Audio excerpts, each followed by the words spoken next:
오늘 함께 볼 말씀은 구약 이사야 46장 1절에서 13절 말씀입니다. 구약 이사야 46장 1절에서 13절 말씀입니다. 제가 본문 전체 읽고 말씀 전하도록 하겠습니다. 벨은 엎드려졌고 느보는 구부러졌도다. 그들의 우상들은 짐승과 가축에게 실렸으니 너희가 떠매고 다니던 그것들이 피곤한 짐승의 무거운 짐이 되었도다. 그들은 구부러졌고 그들은 일제히 엎드려졌으므로 그 짐을 구하여 내지 못하고 자기들도 잡혀갔느니라. 야곱의 집이여, 이스라엘 집에 남은 모든 자여, 내게 들을지어다. 배에서 태어남으로부터 내게 안겼고 태에서 남으로부터 내게 업힌 너희여, 너희가 노년에 이르기까지 내가 그리하겠고 백발이 되기까지 내가 너희를 품을 것이라. 내가 지었은즉 내가 업을 것이요 내가 품고 구하여 내리라. 너희가 나를 누구에게 비기며 누구와 짝하며 누구와 비교하여 서로 같다 하겠느냐. 사람들이 주머니에서 금을 쏟아내며 은을 저울에 달아 도금장이에게 주고 그것으로 신을 만들게 하고 그것에게 엎드려 경배하며 그것을 들어 어깨에 메어다가 그의 처소에 두면 그것이 서 있고 거기에서 능히 움직이지 못하며 그에게 부르짖어도 능히 응답하지 못하며 고난에서 구하여 내지도 못하느니라. 너희 패역한 자들아, 이 일을 기억하고 장부가 되라. 이 일을 마음에 두라. 너희는 옛적 일을 기억하라. 나는 하나님이라. 나 외에 다른 이가 없느니라. 나는 하나님이라. 나 같은 이가 없느니라. 내가 시초부터 종말을 알리며 아직 이루지 아니한 일을 옛적부터 보이고 이르기를 나의 뜻이 설 것이니 내가 나의 모든 기뻐하는 것을 이루리라 하였노라. 내가 동쪽에서 사나운 날짐승을 부르며 먼 나라에서 나의 뜻을 이룰 사람을 부를 것이라. 내가 말하였은즉 반드시 이룰 것이요 계획하였은즉 반드시 시행하리라. 마음이 완약하여 공의에서 멀리 떠난 너희여, 내게 들으라. 내가 나의 공의를 가깝게 할 것인즉 그것이 멀지 아니하나니 나의 구원이 지체하지 아니할 것이라. 내가 나의 영광인 이스라엘을 위하여 구원을 시온에 베풀리라. 아멘. 오늘 본문에 나오는 벨과 느보라는 이름은 고대 신들의 이름입니다. 특별히 그 신들은 바벨론이라는 고대 강대국의 신들이었습니다. 당시 바벨론은 마르둑이라는 신을 모든 신들의 우두머리로 섬겼고 그 마르둑의 또 다른 이름이 바로 벨이었습니다. 그리고 느보는 벨의 아들, 바로 마르둑의 아들이었습니다. 성경에는 여러 고대 신들의 이름이 나오고 그들을 인간의 조형물로 형상한 많은 우상들이 등장합니다. 그런 신들을 찬양하는 고대 문서, 그러니까 성경 외에 그런 고대 문서에는 신들의 업적에 대한 여러 기록들이 있지만 성경에서는 그들은 실제로 존재하는 신도 아니고 그들의 형상이라 칭해지는 우상들은 그저 인간의 조형물에 불과한 것으로 나타납니다.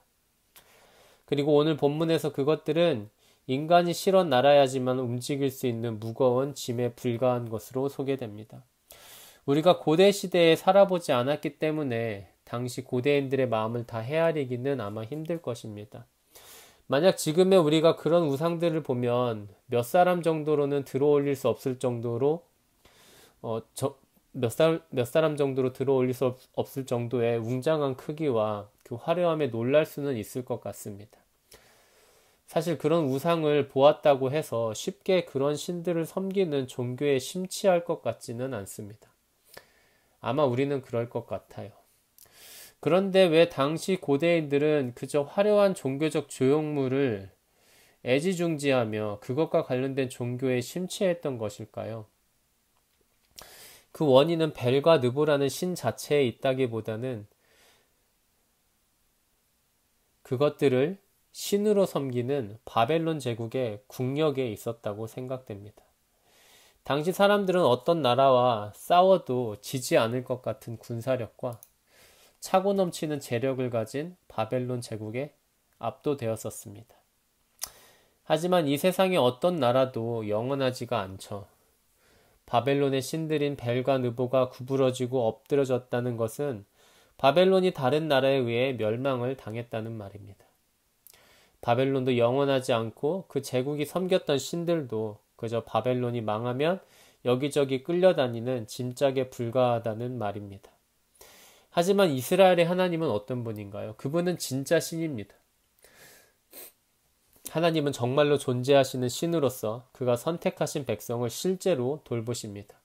앞서 말한 바벨론의 신들은 사람들의 돌봄을 받아야지 겨우 위치를 이동할 수 있는 짐짝에 불과하지만 하나님은 정말로 존재하시며 그의 선택한 백성들을 돌보시며 그분의 이름과 존재를 더럽힌 사람들을 가만히 두지 않으십니다. 남유다와 북이스라엘로 이스라엘이 둘로 쪼개지고 아수르 제국에 의해서 북이스라엘이 먼저 멸망합니다. 당시의 사람들은 아수르의 신들에 의해 이스라엘이 심판을 받았다고 생각했을 겁니다. 그리고 나중에 바벨론 제국이 점차 아수르 제국을 넘어서는 국력을 갖게 되자 남아있던 남유다의 사람들은 이제 자기들은 바벨론 제국의 신들에게 심판을 받게 될 것이라고 생각했을 것입니다. 하지만 아수르의 신들이든 바벨론의 신들이든 그런 것들은 아예 존재하지 않았습니다. 참신은 오직 하나님 한 분뿐이십니다. 북이스라엘의 멸망과 남유다의 멸망은 하나님의 심판이었지 다른 나라의 신들에 의한 것이 아니었습니다. 그렇기 때문에 하나님은 바벨론의 신들은 그저 무겁기만 한 인간들의 조형물에 불과함을 설명하신 것입니다. 바벨론은 그저 하나님의 또 다른 심판의 대상에 불과했던 것이죠.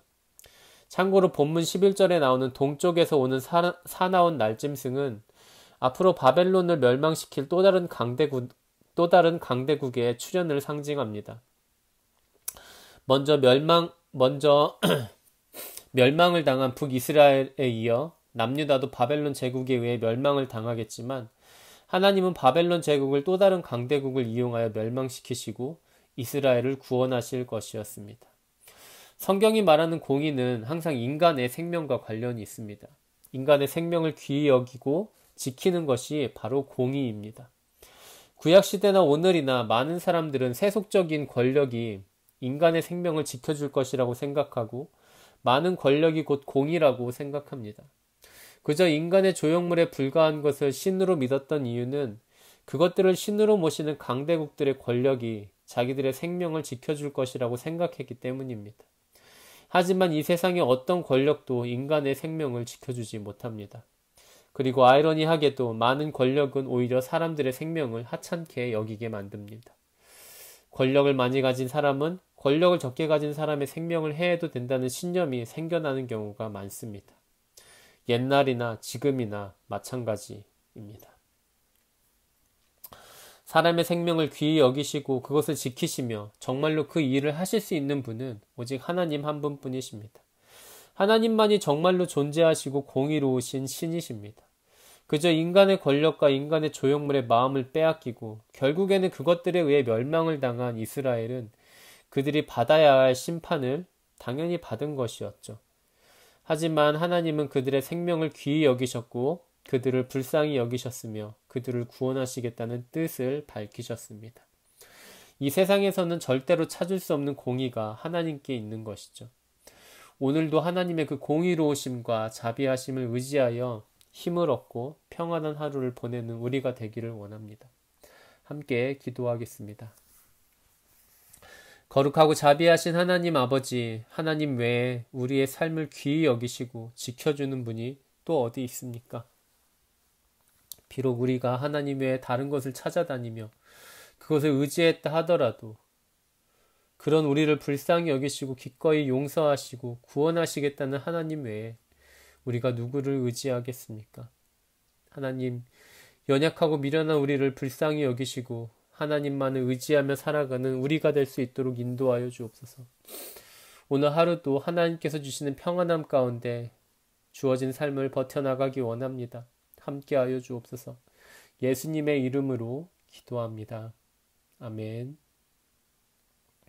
하늘에 계신 우리 아버지여, 이름이 거룩히 여김을 받으시오며 나라의 임하옵시며 뜻이 하늘에서 이루어진 것 같이 땅에서도 이루어지이다.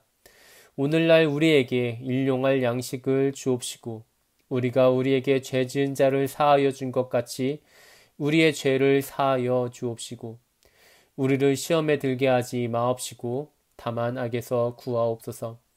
대개 나라와 권세와 영광이 아버지께 영원히 있사옵나이다. 아멘.